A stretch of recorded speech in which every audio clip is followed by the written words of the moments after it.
Welcome to compile करो। आज हम एक बहुत इंटरेस्टिंग टॉपिक डिस्कशन करेंगे, मोनोलिथिक वर्सेस माइक्रो सर्विस। तो बेसिकली आप जब कोई भी बिजनेस बनाते हैं और फिर आप एक टेक के पर्सन है, राइट, आप टेकी हैं, तो बेसिकली आप हमेशा ये डिस्कशन करते हैं ये मोनोलिथिक होना चाहिए कि माइक्रो सर्विस होना चाहिए। अगर माइक्रो सर्विस होना चाहिए तो किस तरह का माइक्रो सर्विस होना चाहिए, सर्विस ड्रिवन माइक्रो सर्विस होना चाहिए, डोमेन ड्रिवन माइक्रो सर्विस होना चाहिए, राइट। तो इस तरह के आप बातें करते हो आप इस तरीके से। सो बेसिकली मार्केट में अभी आपने एक नया ट्रेंड देखा होगा कि माइक्रो सर्विसेज को उठाकर मोनोलिथिक आर्किटेक्चर को अपनाया जा रहा है। ऐसा क्यों हो रहा है, क्या रीजंस है? क्या माइक्रो सर्विस ठीक नहीं है? क्या मोनोलिथिक इतना अच्छा है? नहीं, उनके पीछे कुछ प्रैक्टिकल चीजें हैं जिसके बेसिस पे डिसीजन लिया जाता है कि कब मोनोलिथिक और कब माइक्रो सर्विस आर्किटेक्चर को यूज करना चाहिए। तो अपन यहाँ पे डिटेल में समझेंगे। तो पहले बेसिक बात चीजों के बारे में बात करते हैं। मोनोलिथिक में होता क्या है, आपके पास में एक सिंगल एप्लीकेशन होती है, ठीक है। उसी सिंगल एप्लीकेशन के अंदर आपके पास में मल्टीपल मॉड्यूल्स होते हैं, ठीक है। मॉड्यूल्स जिनको बोल सकते हो आप, मॉड्यूल्स होते हैं मल्टीपल। सिंगली डेटाबेस होता है आपके पास, ठीक है, और सिंगल ही पाइपलाइन होती है, ठीक है। क्योंकि डिप्लॉयमेंट करेगा आपके पास एक ही सर्विस है, तो डिप्लॉयमेंट जब करनी होगी आपको तो आप एक ही पाइपलाइन बनाओगे उसके लिए, ठीक है। तो इस तरीके से अगर आप देखोगे तो मोनोलिथ के पास में सिंगल एप्लीकेशन है, सिंगल डेटाबेस है और सिंगल पाइपलाइन है, ठीक है। अगर एक डेवलपर मॉड्यूल 1 पे काम कर रहा है तो दूसरा डेवलपर मॉड्यूल 2 पे काम कर सकता है। अगर मॉड्यूल 1 को मॉड्यूल 2 से अगर बात करनी है तो ना कोई एपीआई चाहिए ना कोई इवेंट मैकेनिज्म चाहिए, ठीक है।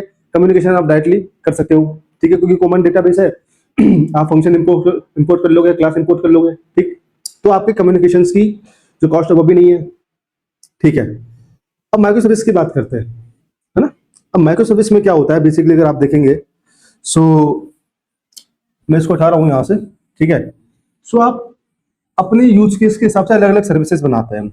अब वो कैसे बनाते हैं इसका एग्जांपल लेके मैं आपको समझाता हूँ। सो बेसिकली आपने बनाया एक यूजर का सर्विस, एक आपने बनाया नोटिफिकेशन का सर्विस, ठीक है, एक आपने कोई बनाया फॉर एग्जांपल डॉक्यूमेंट का सर्विस, ठीक है, जो कि डॉक्यूमेंट अपलोड करता है। तो आपने अपने यूज केस के हिसाब से आप सर्विसेज बनाते गए, ठीक है। इसको बोलते हैं सर्विस बेस्ड आर्किटेक्चर। ये माइक्रो सर्विस का तरीका होता है। तो माइक्रो सर्विस दो तरीके से फॉलो करी जा सकती है। पहला आपके पास में होता है सर्विस बेस, दूसरा होता है आपके पास में डोमेन बेस, ठीक है। डोमेन बेस के अंदर आप जनरली बिजनेस लॉजिक के बेसिस पे सर्विस बनाते हैं। तो मतलब आप एक बिजनेस को सर्व करने के लिए आपके पास एक सर्विस होगी, ठीक है। अब वो जो डोमेन बेस्ड जो सर्विस होगी वो बाकी रेस्पेक्टिव सर्विसेज से बात करेगी। जैसे इंडिपेंडेंट सर्विसेज होंगी प्लेटफॉर्म लेवल की, जैसे यूजर एंड नोटिफिकेशन डॉक्यूमेंट, वो इनसे बात करेगी। तो अगर मैं डोमेन लेवल सर्विस की बात करूं तो आपके पास में ऑर्डर एक सर्विस होगी। इसका काम ऑर्डर को एक्सेप्ट करना होगा, शिपमेंट के लिए होगा, ठीक है, इनवॉइस के लिए होगा।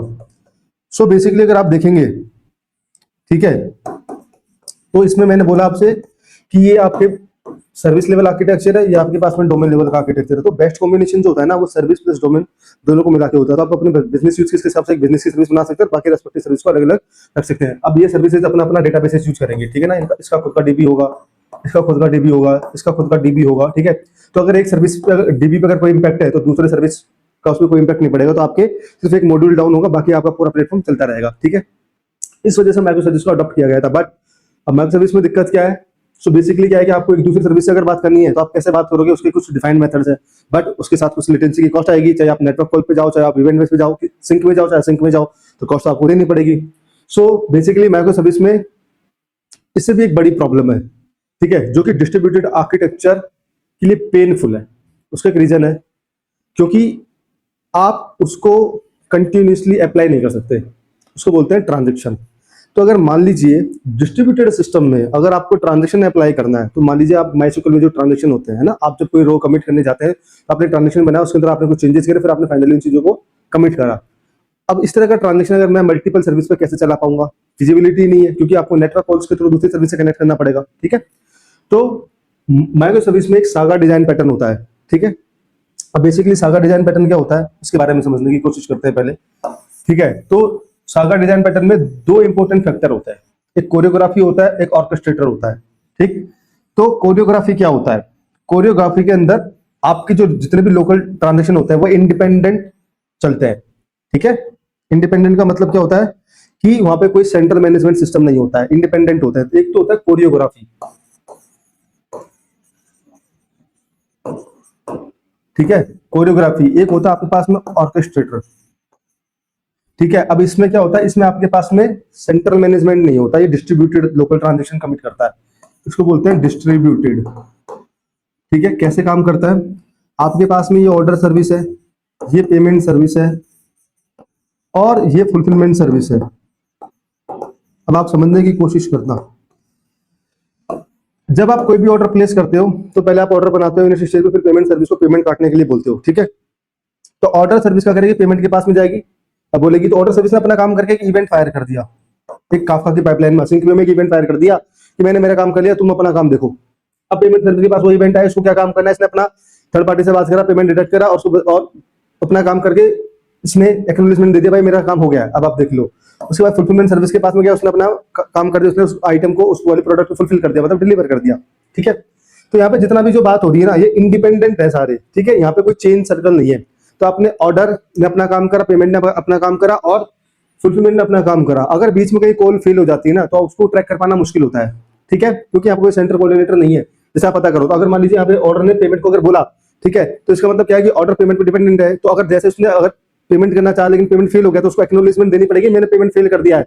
तो पेमेंट तो अपने ट्रांजेक्शन को रिवर्ट कर देगा, बट ऑर्डर अपने ट्रांजेक्शन कैसे रिवर्ट करेगा? तो यहाँ पे फिर ऑर्डर को अपनी स्टेट मैनेज करनी पड़ेगी उस वाले ऑर्डर के करस्पॉन्डिंग, तो उसमें बोलेगा पेमेंट फेल्ड, ठीक है। इस तरीके से चीजों को हैंडल किया जाता है। ये समझ में आया मैंने क्या बोला? सो बेसिकली होता क्या है, ऑर्डर, पेमेंट और फुलफिलमेंट तीन सर्विस है। ऑर्डर ने अपना काम करा, पेमेंट ने अपना काम करा, फुलफिलमेंट ने अपना काम करा, बट इन तीनों में कोऑर्डिनेशन नहीं है। अगर एक चीज अगर फेल हो गई तो दूसरे को बता पाने में थोड़ा डिफिकल्टी होता है, ठीक है। जनरली पेमेंट अगर फेल होगा तो ऑर्डर को कुछ एक्शंस लेने होंगे, तो आपको फिर दोबारा उसकी एक्नॉलेजमेंट की एक पाइपलाइन बनानी पड़ेगी, जिससे ऑर्डर को पता चले और वो अपने स्टेट को चेंज करे, ठीक है। जो पेमेंट प्रोसेसिंग से पेमेंट फील्ड पे लेके आएगा, उसके बेसिस पे फिर वो यूजर से कम्युनिकेट करेगा। इसको बोलते हैं कोरियोग्राफी। एक होता है ऑर्केस्ट्रेटर। ऑर्केस्ट्रेटर में एक सेंट्रल कोऑर्डिनेटर होता है, ठीक है, इसमें कोऑर्डिनेटर होता है सेंट्रल। सो कोऑर्डिनेटर क्या बोलता है? सबसे पहले ऑर्डर को बोलेगा कि भाई पहले तुम अपना काम करो। जब ऑर्डर ने अपना काम खत्म कर लिया तो फिर बोलेगा पेमेंट तुम अपना काम करो। फिर पेमेंट ने अपना काम खत्म कर लिया तो फिर बोलेगा फुलफिलमेंट तुम अपना काम करो। तो यहाँ पे पूरी चेन चलती है, बट ये चेन फेल कब हो जाएगी? अगर ऑर्केस्ट्रेटर सर्विस डाउन हो गई तो आपकी तो चेन फेल हो गई, क्योंकि इसके पास स्टेटस अपडेट तो है ही नहीं है कि कौन सा सक्सेस हुआ था और कौन सा फेल हुआ था, ठीक है। तो ये लूप होल्स है डिस्ट्रीब्यूटेड ट्रांजैक्शंस के अंदर। अब इसके अंदर एक इंपॉर्टेंट कंसेप्ट आता है जो आपको बताता हूं मैं।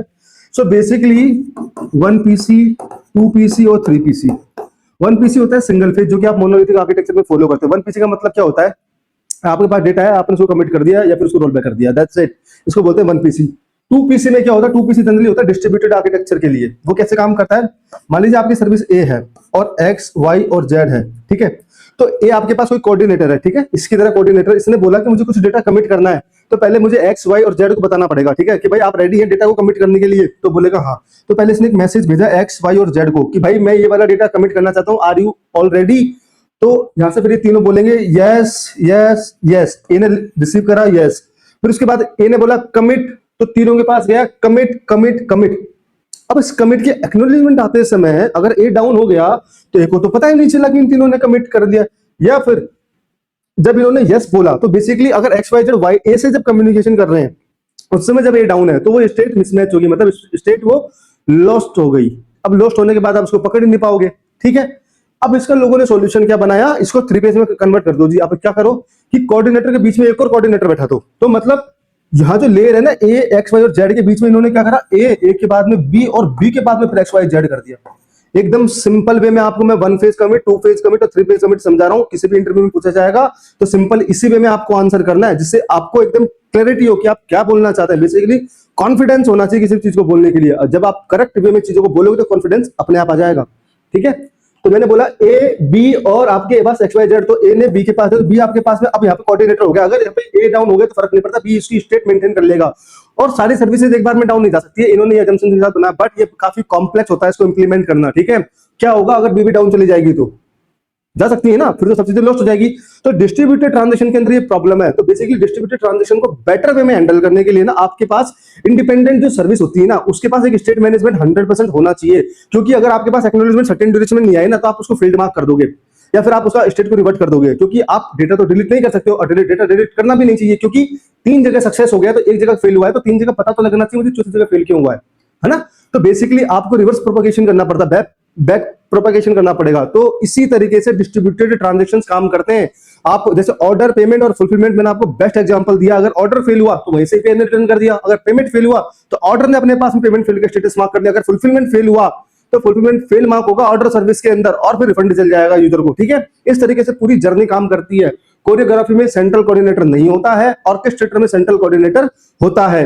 सर्विस बेस माइक्रो सर्विस क्या होती है और monolithic base domain based micro service क्या होती है, इसके बारे में अपन ने डिफरेंस समझ लिया है। ठीक है, तो मेरे हिसाब से आपको काफी सारी चीजें क्लियर हो गई होंगी। अब सबसे डिफिकल्ट चीज की बात करते हैं, तो थोड़ा सा मैं यहाँ पे रफ कर रहा हूँ चीजों को। तो सबसे डिफिकल्ट चीज होती है आपके पास में दो सर्विसेज आपस में बात कैसे करेंगे, तो उसकी कुछ मैकेनिज्म्स होती हैं।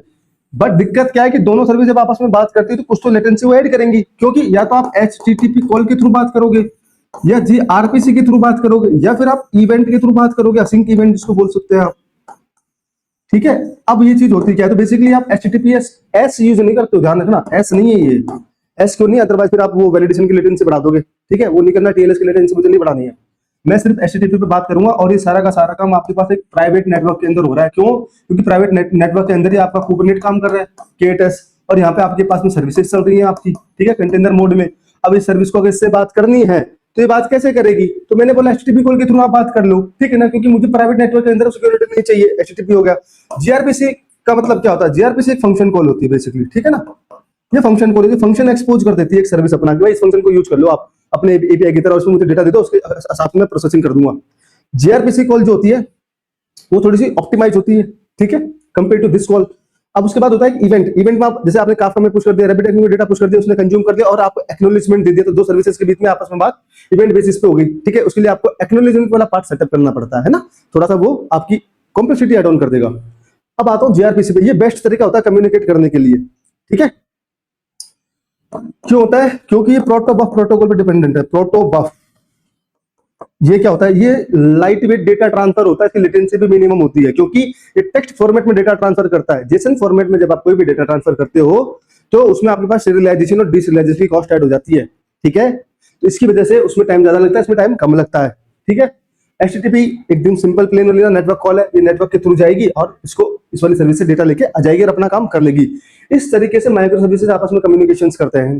ठीक है, अब यहाँ पे एक और सबसे इंपॉर्टेंट फैक्टर आता है कि अगर मान लीजिए आपको इन सारे सर्विसेज का डेटा एक सेंट्रल प्लेटफॉर्म पे लेके आना है, तो फिर आपको उसके हिसाब से अलग से पाइपलाइंस बनानी पड़ेगी। ठीक है, तो इसके बारे में भी मैंने डेटा वेयरहाउस के अंदर डिस्कशन किया है कि किस तरीके से सेंट्रल जगह पे डेटा को पुश किया जाता है। ठीक है, तो आप उसको गो थ्रू करेंगे तो आपको पता चलेगा कि बिग डेटा का आर्किटेक्चर कैसे बनाया जाता है और उसके ऊपर फिर क्वेरी कैसे करी जाती है। ठीक है, हैवी डेटा को कैसे सेंट्रलाइज जगह पे पुश करके उसके ऊपर क्वेरी करी जाती है, किस तरह के मैकेनिज्म होते हैं, किस तरह के आर्किटेक्चर्स होते हैं, किस तरह के टूल्स का यूज किया जाता है, ये सब चीजों के बारे में उस वाले सेशन में मैंने डिस्कशन किया है। तो आपका मोनोलिथिक हो गया और माइक्रो सर्विस हो गया। अब मोनोलिथिक में दो सबसे इंपॉर्टेंट चीज बताऊंगा आपको। समय के साथ में जैसे जैसे आपकी कोड की साइज बढ़ेगी वैसे वैसे फिर आपकी डिप्लॉयमेंट स्लो हो जाएगी, आपके कंटेनर की साइज बढ़ जाएगी, उसके लिए फिर आपको मल्टी फेज डिप्लॉयमेंट पे जाना पड़ेगा, तो आपकी कॉम्प्लेक्सिटी ऐड होती जा रही है। अगर किसी ने गलती से एक छोटा सा बग भी पुश कर दिया, उसकी वजह से एंटायर इकोसिस्टम आपका डाउन हो सकता है। तो काफी सारे प्रोज और काफी सारे कॉन्स भी साथ में आते हैं माइक्रो सर्विस और मोनोलिथिक आर्किटेक्चर के साथ में। माइक्रो सर्विसेज में आप सर्विस बेस में जाओगे तो आपने बहुत सारी सर्विसेज बना दी, तो कम्युनिकेशन करना डिफिकल्ट हो जाएगा। एक एपीआई कॉल के लिए फिर आपको मल्टीपल नेटवर्क कॉल करनी पड़ेगी। ठीक है, और अगर आप डोमेन के साथ में जाओगे तो फिर ओवरऑल फिर आप 3-4 सर्विस का लॉजिक एक ही सर्विस में लिख लो, फिर आप मोनोलिथिक ही बना दो। तो बहुत सारी चीजें को कंसर्न्स होता है, उसके बेसिस पे फिर डिसीजन लिया जाता है। बट माइक्रो सर्विस आर्किटेक्चर को अगर आप फॉलो करते हो तो दो सबसे इंपॉर्टेंट फैक्टर जो आपको कंसीडर करने हैं, आपकी टीम साइज कितनी है और आपका कॉस्ट कितना है इंफ्रा का। जैसे ही आपने अगर इन दोनों चीजों को ऐड करा तो आपकी cost 3x 4x 5x 6x easily हो जाएगी, आप कंट्रोल नहीं कर पाओगे। तो इसलिए आपका बिजनेस अगर छोटा है तो आप स्टार्टिंग में मोनोलिथ से स्टार्ट करो, आप उसमें सेपरेट मॉड्यूल बनाओ, जब जिससे फ्यूचर में कभी सर्विस की तरह अगर उस मॉड्यूल को सेपरेट करना हो तो उस वाले कोड को उठा के डायरेक्टली बाहर कर दे और उसकी सेटिंग को अलग कर दे। ठीक है, तो अपने कोड को अगर स्ट्रक्चर मोड में रखोगे तो आपका मोनोलिथिक माइक्रो सर्विस में इजीली कन्वर्ट हो जाएगा।